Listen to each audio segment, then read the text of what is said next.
জোর বৃষ্টি হচ্ছে, চারিদিক থেকে একদম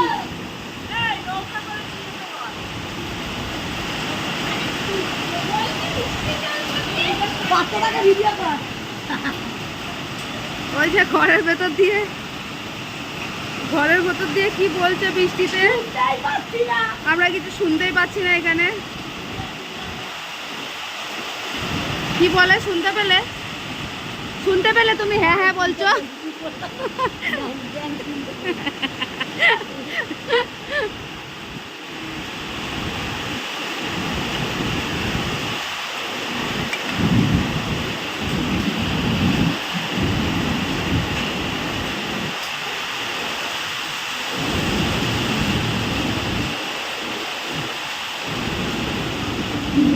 ঘুমিয়ে পড়ো না আবার।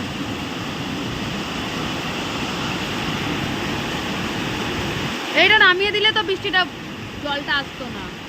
ওটা খুলে দে না পিয়া, ওখান থেকে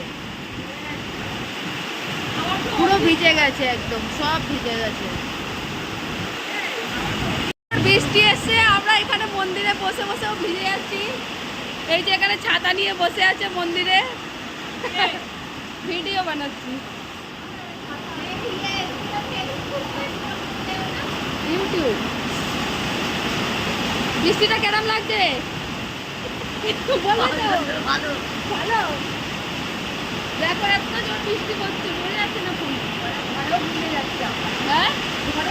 হ্যাঁ, এত সুন্দর ছাউনি রয়েছে এখানে, তার ভেতরেও আমরা সব ভিজে যাচ্ছি। মাথায় এই সব দিয়ে বসে, এখানে ছাতা মাথায় দিয়ে বসে, এই যে মন্দির থেকে চলে এসেছি, এসে দেখছি এই নাটু বসে খেলা করছে। এ নাটু নাটু নাটু নাটু নাটু নাটু, আবার একটু কথা বল। আর দাদা বলো, একটু দাদা, একটু বলো। এখানে বসে বসে খেলা করছে।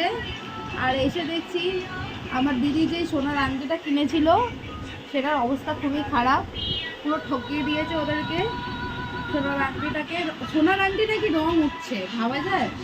তোমরাই বলো এটা কোন সোনা হতে পারে যার রং ওঠে? আর তোমাদেরকে দেখাচ্ছি, দাঁড়াও ওইটা আংটিটা, দাঁড়াও 1 সেকেন্ড।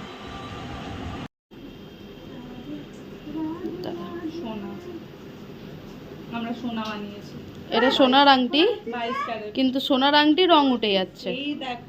এই যে সোনার আংটি দেখো কিভাবে ঠকিয়েছে সোনার দোকানে, এত টাকা দিয়ে আংটি বানিয়েছে। সোনার আংটি আবার এরম রং ওঠে? জীবনে দেখেছো তোমরা কেউ? জীবনে দেখিনি। গিয়ে সোনার দোকানে সবাই মিলে গিয়ে বলবি, এক সাইডে রং আছে আর এক সাইডে এখানে লাল হয়ে রয়েছে, এই যে বোঝাই যাচ্ছে। আর এই পাশে তো রঙই উঠে গেছে, সোনা আবার রং উঠছে। নতুন সোনা, এটা কি সোনা তোমরাই একটু বলো আমাদেরকে, কি সোনা এটা? তাও আবার নাকি হলমার্ক। এটা সোনার দোকানের ফটোটাও দিয়ে দেবো আমি একটু পরে গিয়ে। ওই দোকান দিয়ে কেউ কিনবে না একদম সোনার আংটি। এই যে আমার দিদিও কিনেছে, ও কিনে ঠকেছে, ও যাবে ওর সাথে গিয়ে হামলা করবি, একদম বলবি গিয়ে বলে দে, একটু ঝগড়া করে দে তো। দাদা তাই করো, তাই তোরা বললে করবে না। এবার করবো, কর এই যে বাঘের মতো হালুম।